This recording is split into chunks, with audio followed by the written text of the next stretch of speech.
ஆனைமலை அடுத்த Angalakurichi post office அருகே பொள்ளாச்சி வால்பாறை பிரதான சாலையில் கடந்த ஒரு மாதங்களுக்கு மேலாக குடிநீர் வழங்காத ஊராட்சி நிர்வாகத்தை கண்டித்து காலி குடங்களுடன் பொதுமக்கள் சாலை மறியலில் ஈடுபட்டனர். ஆனைமலை அடுத்த அங்கலக்குறிச்சி ஊராட்சிக்கு உட்பட்ட பகுதியில் சுமார் 15,000க்கும் மேற்பட்டோர் வசித்து வருகின்றனர். இவர்கள் குடிநீர் தேவைக்காக ரூபாய் 2,92,00,000 மதிப்பீட்டில் புதிதாக ஆழியாறிலிருந்து அங்கலக்குறிச்சி வரை குடிநீர் குழாய் அமைக்கும் பணி நடைபெற்று வருகிறது. இதனால் அங்கலக்குறிச்சி பகுதியில் கடந்த ஒரு மாதங்களுக்கு மேலாக குடிநீர் விநியோகிக்கப்படவில்லை என கூறப்படுகிறது.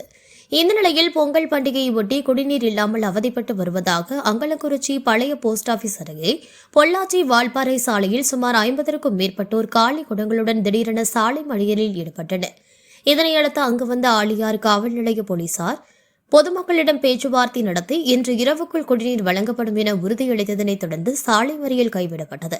இதனால் இப்பகுதியில் அரை மணி நேரத்திற்கும் மேலாக போக்குவரத்து பாதிக்கப்பட்டது.